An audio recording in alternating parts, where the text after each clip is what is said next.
Hello friends, आप सबका मेरे यूट्यूब चैनल एआर केमिस्ट्री में स्वागत है।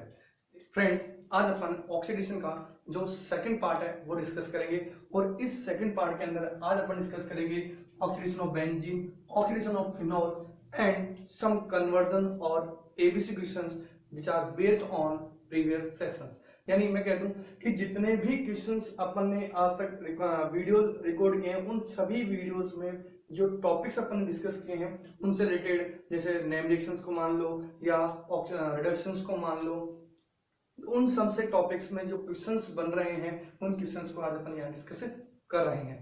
चलिए बात करते हैं ऑक्सीडेशन की। ऑक्सीडेशन की बात करें तो जब बेंजीन का ऑक्सीडेशन करवाया जाता है तो आपको याद रखना है एक सिंपल से रिएक्शन है जिसमें बेंजीन से फिनोल का फॉर्मेशन भी होता है और मैलाइक एनहाइड्राइड का फॉर्मेशन भी होता है। जैसे अगर मैं बात करूं सबसे पहले बेंजीन की, तो बेंजीन का जब ऑक्सीडेशन करवाया जाता है, बेंजीन का जब ऑक्सीडेशन करवाया जाता है to different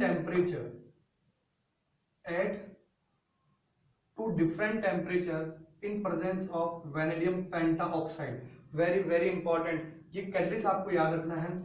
एक 300 डिग्री सेंटीग्रेड पर और एक 450 टू 500 डिग्री सेंटीग्रेड अप्रोक्सीमेटली।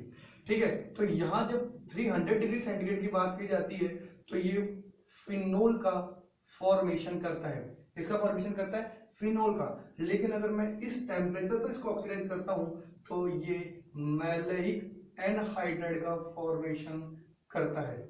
इसका मैलाइक एनहाइड्राइड का फॉर्मेशन करता है। तो यहाँ ये फिनोल का जो ऑक्सीडेशन है वो बहुत ही इंपॉर्टेंट है। अब देखिए यहाँ से अपन कुछ क्वेश्चंस बनाते हैं। क्वेश्चन ये होगा कि अगर मैं एसिटिलीन लेता हूं और इस एसिटिलीन को रेड हॉट ट्यूब से पास करूं, इससे रेड हॉट ट्यूब, तो ये क्या बनाता है, बेंजीन का फॉर्मेशन करता है। और जब इस बेंजीन का ऑक्सीडेशन 300 डिग्री सेंटीग्रेड पर, 300 डिग्री सेंटीग्रेड पर V2O5 की प्रेजेंस में करवाया जाएगा तो ये किसमें कन्वर्ट होगा, फिनोल में कन्वर्ट होगा। और अपन जानते हैं कि जब फिनोल की रिएक्शन जिंक से करवाई जाती है तो यहाँ क्या होगा, ये वापस बेंजीन में कन्वर्ट हो जाता है।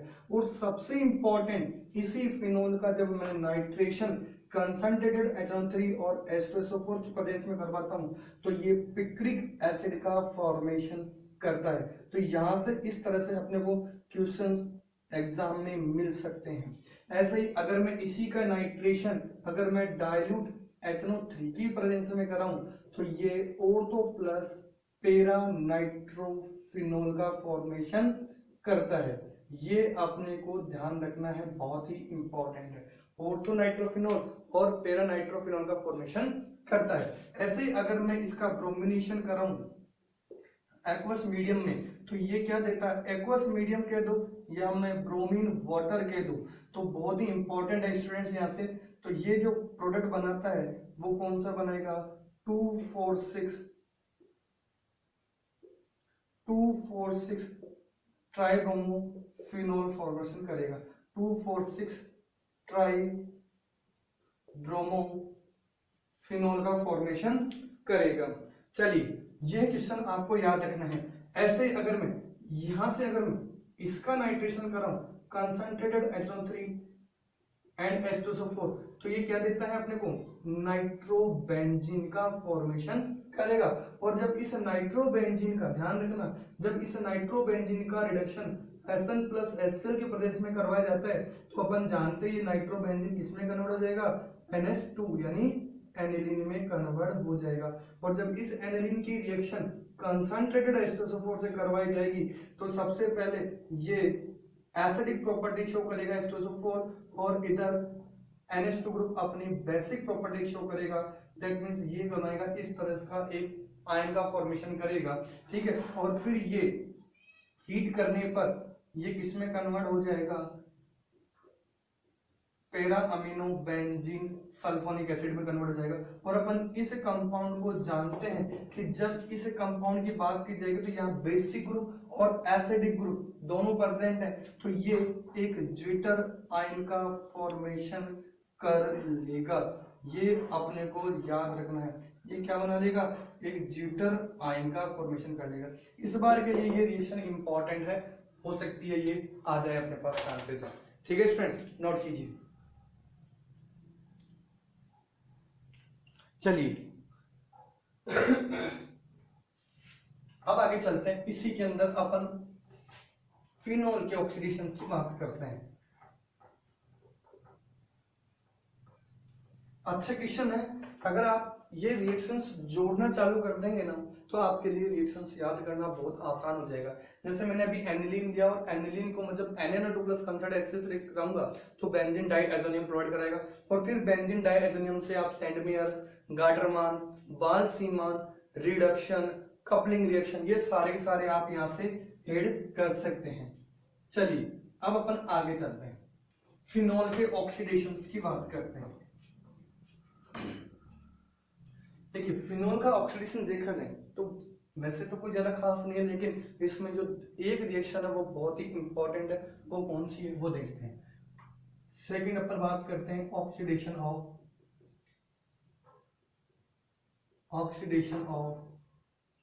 फिनोल। ठीक है, अब देखिए ये मैंने ले लिया फिनोल,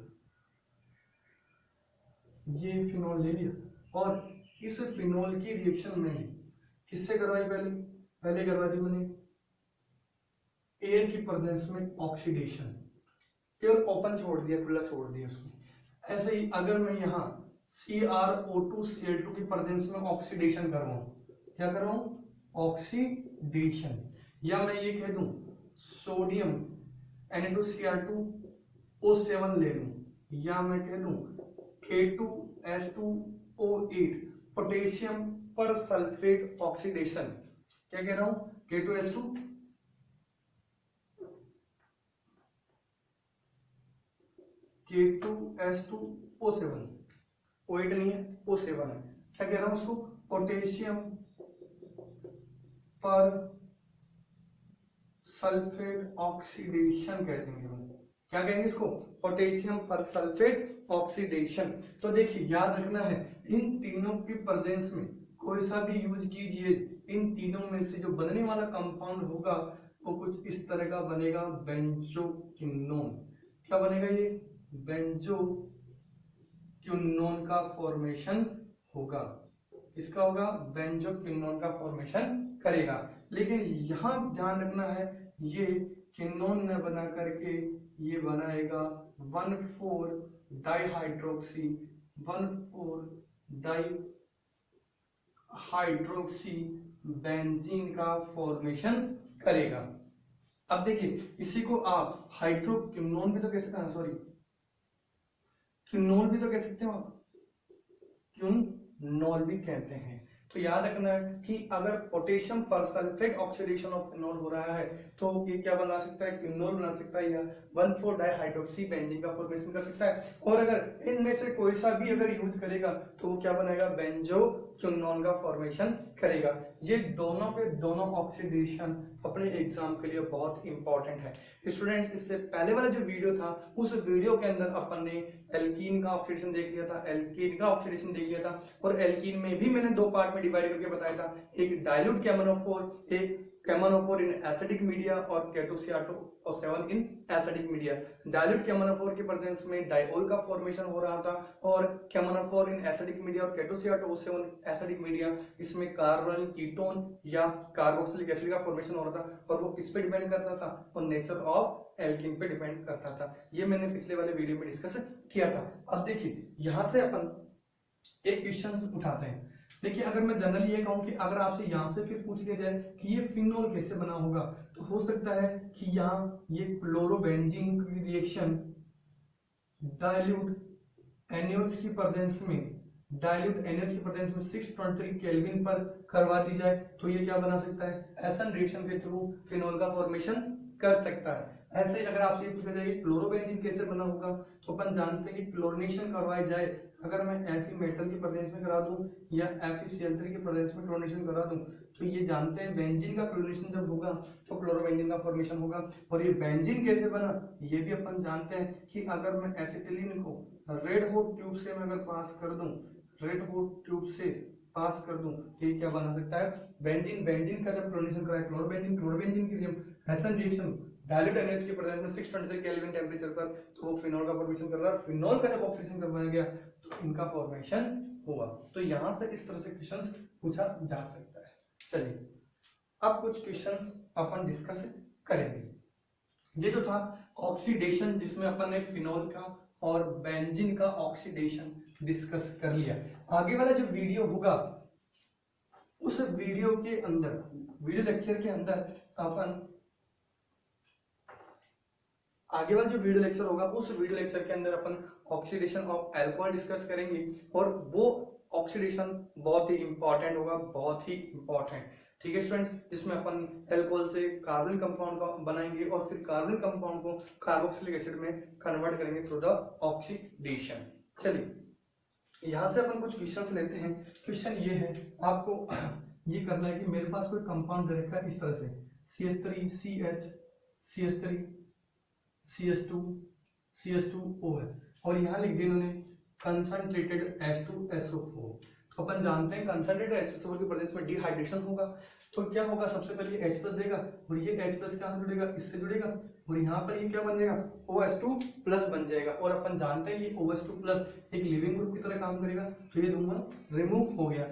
जैसे ये H2 बाहर निकलेगा अपने पास एक कार्बोकेटन बन जाएगा इस तरह से CH3CH CH3 CH2 CH2 positive. अब देखिए इस कार्बोकेटन की बात की जाए तो यहाँ पर ये 1 डिग्री है, यहाँ ये कार्बन 2 डिग्री और ये जो कार्बन है 3 डिग्री है। तो यहाँ से एक हाइड्रोजन यहाँ शिफ्ट हो जाएगी ताकि स्टेबल कार्बोकेटाइन का फॉर्मेशन हो जाए। तो जैसे मैंने हाइड्रेट शिफ्ट किया, जो बनने वाला कंपाउंड था वो 2 डिग्री कार्बोकेटाइन में कन्वर्ट हो गया। अब देखिए यहाँ से फिर अगर मैं एक बार हाइड्रोट शिफ्ट कर दूं ये वाली, तो यहाँ से ये 3 डिग्री कार्बोकेटाइन स्टेबल बन जाएगा। तो यहाँ पर ये बन गया CH3 CH3 H positive CH2 CH3। अब देखिए यहाँ से अपन क्या कर सकते हैं, H वापस निकाल सकते हैं। तो यहाँ थ्रू द हाइपर कॉन्जुगेशन एक मोर स्टेबल एल्कीन का फॉर्मेशन होगी। अब देखिए यहाँ से फिर अपन क्वेश्चन उठा सकते हैं। क्वेश्चन कैसे, अगर मैं यहाँ ये कहूँ कि इस केमन रिएक्शन अगर मैं डाइल्यूट KMnO4 से करा दूं, या अपन जानते हैं कि the aqueous solution of alkaline KMnO4 solution is known as Beer's reagent। इसी को बेयर्स रिएजेंट कहते हैं। तो ये बेयर्स रिएजेंट के प्रेजेंस में क्या बनाएगा, ऐसे अगर मैं यहाँ KMnO4 डाल दूं, KMnO4 एसिडिक मीडियम में डाल दूं, या ये कह दूं K2Cr2O7 इन एसिडिक मीडियम, ऐसे अगर मैं ये कहूं कि इसकी रिएक्शन अगर मैं डाइल्यूट H2SO4 से करवा दूं तो क्या बनाए, और यही अगर रिएक्शन मैं HBr अकेले से करा दूं और यही रिएक्शन HBr विद पेरोक्साइड की प्रेजेंस में करा दूं और यही रिएक्शन अगर मैं HCl से करा दूं तो इनसे बनने वाले प्रोडक्ट क्या क्या होंगे। मैं ओजोनोलाइसिस भी ऐड कर सकता था, लेकिन ओजोनोलाइसिस अपन पहले एक बार टॉपिक डिस्कस करेंगे कंप्लीटली, इसके बाद में उसको भी कन्वर्जन में ऐड करेंगे। अब देखिए यहाँ अगर मैं डायरेक्ट या बेयर्स रिएजेंट की बात करता हूँ तो जो डबल बॉन्डेड कार्बन एटम है वहां 2 OH अटैच हो जाएंगे और वो डाइपोल का फॉर्मेशन करेगा। तो ये अपन ने पिछले वाले वीडियोस लेक्चर के अंदर अपन ने डिस्कस कर लिया था कि जब किसी एल्कीन का ऑक्सीडेशन डाइल्यूट KMnO4 या बेयर्स रिएजेंट के प्रेजेंस में होगा तो वो किसका फॉर्मेशन करेगा, डाइपोल का फॉर्मेशन करेगा। लेकिन अगर यही ऑक्सीडेशन KMnO4 और acidic medium K2Cr2O7 in acidic medium में अगर करवाते हैं तो वो क्या करता है, कीटोन या कार्बोक्सिलिक एसिड का फॉर्मेशन करता है और वो डिपेंड करता है किस पर, नेचर ऑफ एल्कीन पर। और यहाँ देखा जाए तो देखिए इस कार्बन से 2 मिथाइल ग्रुप अटैच है, तो जाहिर सी बात है ये जो ग्रुप है वो तो किस में कन्वर्ट हो जाएगा, कीटोन में कन्वर्ट हो जाएगा। ये इस तरह से ये तो इसका क्या बना लिया, कीटोन। और यहाँ जो ये कार्बन है जिससे CH अटैच है वो किस में कन्वर्ट हो जाएगा, कार्बोक्सिलिक एसिड में। तो ये 2 कार्बन का कार्बोक्सिलिक एसिड में कन्वर्ट हो जाएगा या एसिडिक एसिड का फॉर्मेशन कर लेगा। अब देखिए यहाँ अगर अपन देखें तो यहाँ डाइल्यूट H2SO4 है तो वही मार्कोनिकॉफ रूल के अकॉर्डिंग ये पाई बॉन्ड यहाँ शिफ्ट होगा तो यहाँ H पॉजिटिव जुड़ेगा और यहाँ OH माइनस जुड़ जाएगा। तो ये कुछ इस तरह से कार्बोकेटाइन बनाएंगे। देखिए ये CH2 और CH3 तो यहाँ अब वाटर मॉलिक्यूल है तो जाहिर सी बात है यहाँ जो OH होगा वो इस 3 डिग्री स्टेबल कार्बोकेटाइन से अटैच होकर के एल्कोहल का फॉर्मेशन कर लेगा। यहाँ पे वही मार्कोनिकोव रूल है, तो यहाँ ये H प्लस इस OH की जगह क्या अटैच हो जाएगा, Cl माइनस अटैच हो जाएगा। तो ये कुछ इस तरह का प्रोडक्ट बना लेगा। ठीक है स्टूडेंट, अगर मैं इसी के अंदर आगे इस कंपाउंड की बात करूं तो यहाँ पर भी मार्कोनिकोव रूल अप्लाई होगा, क्योंकि ध्यान रखना है HBr एंटी मार्कोनिकोव तभी देगा जब उसके पास में पेरोक्साइड साथ में हो। क्या कह रहा हूँ, एंटी मार्कोनिकोव तभी होगा जब HBr के साथ में पेरोक्साइड ग्रुप प्रेजेंट होगा। तो यहाँ अब इस HBr की प्रेजेंस में ये क्या करेगा, एंटी मार्कोनिकोव प्रोडक्ट का फॉर्मेशन करेगा। तो शिफ्ट जो हो रहा है पाई बॉन्ड वो इधर जाएगा, अपोजिट डायरेक्शन में इधर शिफ्ट होगा, तो जाहिर सी बात है यहाँ नेगेटिव चार्ज आएगा, तो Br कहाँ जुड़ेगा, इस कार्बन पॉजिटिव से। तो कुछ इस तरह का ये कंपाउंड बन गया। तो यहाँ तो क्या जुड़ गया, H जोड़ दी मैंने, यहाँ तो H अटैच हो गया, और इस कार्बन से मैंने क्या जोड़ दिया, Br जोड़ दिया।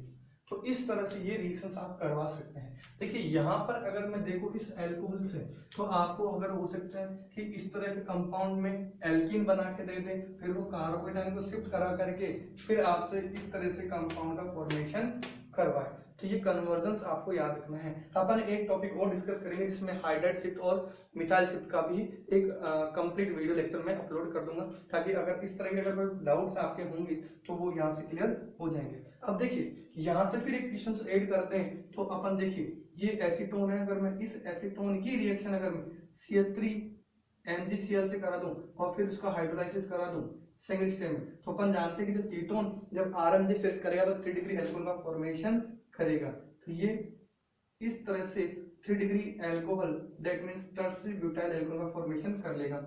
अगर मैं इसी एसीटोन की रिएक्शन अगर मैं डाइल्यूट NaOH से करवा देता हूं तो अपन जानते हैं ये एल्डोल कंडेंसेशन देगा, और एल्डोल कंडेंसेशन की ट्रिक अपन जानते हैं, और कुछ इस तरह का ये प्रोडक्ट बना लेगा। और अपन जानते हैं जब यहाँ कंडेंसेशन होगा तो यहाँ से H और ये OH बाहर निकल जाएगा, और यहाँ से जैसे वाटर मॉलिक्यूल बाहर निकला जो बनने वाला कंपाउंड था वो कुछ इस तरह का बन गया, जिसको कॉमनली अपन क्या बोलते हैं, मेसिटाइल ऑक्साइड कहते हैं। ठीक है, अगर मैं यही रिएक्शन अगर मैं हैलोफॉर्म में कन्वर्ट करके देखूं तो इसी रिएक्शन को अगर मैं NaOCl की प्रेजेंस में करवा दूं तो हैलोफॉर्म रिएक्शन के थ्रू ये क्लोरोफॉर्म बन गया और सोडियम एसीटेट का फॉर्मेशन कर लेगा। तो यहाँ इस तरह से यहाँ पर हैलोफॉर्म भी हो गई और एल्डोल कंडेंसेशन भी हो गई, आप इंक्लूड कर सकते हैं। आई बात समझ में? चलिए नोट कीजिए, अपन आगे क्वेश्चन सॉल्व करते हैं। क्वेश्चन समझ में आया होगा अच्छी तरह से। अगर ये कन्वर्जन्स आपको समझ में आते जा रहे हैं और आप रिएक्शंस को हर चैप्टर से लिंक करना आ गया तो आपके लिए ऑर्गेनिक रिएक्शन बहुत ही इजी हो जाएंगी स्टूडेंट, बहुत ही इजी। चलिए आगे चलते हैं। अब एक डाउट बच्चों को ये रहता है कि एल्कोहलिक केवच और एक्वस केवच, या मैं कह दूं एल्कोहलिक एनओएच या एल्कोहलिक एक्वस एनओएच में कैसे आप रिएक्शंस को पहचानेंगे। तो जनरली याद रखना है कि अगर मैं किसी एल्किल हैलाइड की बात करूं और एल्किल हैलाइड के अंदर अगर मैं एक्वस ले रखा हूं, एक्वस बेस ले रखा है और एक एल्कोहलिक बेस ले रखा है केवच या एल्कोहलिक एनएच, तो ध्यान रखना यहाँ जो रिएक्शन होती है वो एलिमिनेशन रिएक्शन होती है, और एलिमिनेशन रिएक्शन से जो प्रोडक्ट बनता है वो कौन सा बनता है, एल्कीन का फॉर्मेशन होता है। और यहाँ जब एक्वस की मीडियम होती है तो न्यूक्लियोफिलिक सब्स्टिट्यूशन होती है, और न्यूक्लियोफिलिक सब्स्टिट्यूशन के थ्रू एल्कोहल का फॉर्मेशन होता है। ये चीज अपने को याद रखनी है कि एल्कोहलिक केवच की प्रेजेंस में एलिमिनेशन रिएक्शन और एल्कीन का फॉर्मेशन, और एक्वस एनएच है तो एल्कोहल का फॉर्मेशन और एसन रिएक्शन। ठीक है, अब यहाँ से फिर एक अपन क्वेश्चन उठा सकते हैं कि मैंने ले लिया CH4 और CH4 का क्लोरीनेशन करवा दिया HNO की प्रेजेंस में, ये बन गया CH3Cl। CH3Cl की रिएक्शन जब मैंने सोडियम और ड्राई ईथर की प्रेजेंस में करवा दी तो ये कौन सी रिएक्शन हो गई, गौर से देखिए वुड्स रिएक्शन हो गई। तो यहाँ ये क्या बना लेगा, ईथेन का फॉर्मेशन करा देगा। फिर ईथेन का ब्रोमिनेशन करवा दिया मैंने HNO की प्रेजेंस में, ये क्या बन गया CH3CH2Br बन गया। अगर मैं इस CH3CH2Br की रिएक्शन अगर मैं एक्वस एनएच से कराता हूं तो ये किस में कन्वर्ट होगा, एल्कोहल में कन्वर्ट हो जाएगा। और अगर मैं किसी एक्वस हाँ, इसी एल्कीन की रिएक्शन एल्कोहलिक KOH की प्रेजेंस में करा दूं तो ये एलिमिनेशन रिएक्शन के थ्रू यहाँ से H और ये Br निकल जाएगा और क्या बना लेगा, एल्कीन का फॉर्मेशन कर लेगा। अब देखिए इथेनॉल है तो जाहिर सी बात है अगर मैं यहाँ NaOH और क्लोरीन डाल दूंगा तो 100% ये इथेनॉल, क्योंकि इसमें देखिए ये ग्रुप है क्या, देखो गौर से देखें तो ये ग्रुप, तो अपन जानते हैं जब NaOH के साथ में अगर हैलोजन होगी और इथेनॉल होगा तो वो 100% हैलोफॉर्म रिएक्शन देगा और हैलोफॉर्म रिएक्शन से ये बना लेगा। पहले तो ये क्या करेगा, ये क्लोरीन को ऑक्सीडाइज करेगा, ठीक है, पहले तो ऑक्सीडेशन हो जाएगा, फिर क्लोरीनेशन हो जाएगा और फिर तीसरा है हेलोफॉर्म का फ्री होना। जैसे मैं ये बता दूं कि आपको डायरेक्ट बता रहा हूँ CH3Cl बना लेगा और यह बना लेगा ये इसका HCOON, क्योंकि इससे पहले वाली जो वीडियो है नेम रिएक्शन, उन नेम रिएक्शन के वीडियोस में मैंने ये डिस्कस कर लिया था कि यहाँ जो रिएक्शन होती है वो हेलोफॉर्म रिएक्शन होती है और इस हेलोफॉर्म रिएक्शन में जो अल्कोहल की है, स्पेशली अल्कोहल की, उसमें पहले क्या होता है, जो हैलोजन होती है वो क्या करती है, ऑक्सीडेशन का काम करती है, दूसरा फिर हैलोजन के प्रेजेंस में ही हैलोजिनेशन होगा और तीसरा फिर क्लोरोफॉर्म या हैलोफॉर्म का फॉर्मेशन होगा। ये चीज अपने को मैंने जो नेम रिएक्शन के वीडियोस थे उनमें हैलोफॉर्म रिएक्शन मैंने बता दी है, ठीक है स्टूडेंट्स। तो यहाँ से अपन क्वेश्चंस कन्वर्ट कर सकते हैं। ऐसे ही अगर मैं यहाँ पर अगर मैं देखूं तो डाइल्यूट H2SO4 ऐड कर दूं तो अपन जानते हैं एल्कीन का एसिडिक हाइड्रोलाइसिस कराने पर क्या करता है, वो अल्कोहल का फॉर्मेशन करता है। ये लीजिए, इस तरह से आप बहुत सारे कन्वर्जन्स ऐड कर सकते हैं और रिएक्शंस को इजी कर सकते हैं, आपको बहुत इजी कर सकते हैं, लर्न करने में आसानी हो जाएगी और एग्जाम में अटेम्प्टिंग जो होगी और एक्यूरेसी होगी वो भी आपकी क्या हो जाएगी, इंक्रीज हो जाएगी। तो आई होप आज का जो मैंने वीडियो लेक्चर बनाया है वो आपको 100% समझ में आया होगा। इस वीडियो लेक्चर को कंप्लीट देखिएगा, आपको बहुत हेल्प मिलेगी, बहुत बहुत बहुत ज़्यादा हेल्प मिलेगी। ओके स्टूडेंट्स, तो इस तरह से जितने भी वीडियोस हैं अगर आप उनको रेगुलर देख रहे हैं तो आपके जो रिएक्शंस हैं वो बहुत ही इंप्रूव होगी और एनसीईआरटी बेस्ड जितने भी क्वेश्चंस अपने नीट और जेईई मेंस में आ रहे हैं वो आपके धीरे धीरे 100% कवर हो जाएंगे। ओके स्टूडेंट्स, तो जिन बच्चों ने मेरे चैनल को सब्सक्राइब नहीं किया है या जो बच्चे नए हैं वो इस चैनल को सब्सक्राइब कर लें। मेरा चैनल है ER केमिस्ट्री धाम, जिसको जैसे आप सब्सक्राइब करोगे तो मेरी जो नेक्स्ट वीडियोज होंगी उन सभी वीडियोज की नोटिफिकेशन आपको मिलती रहेगी। Okay students, thank you, have a nice day.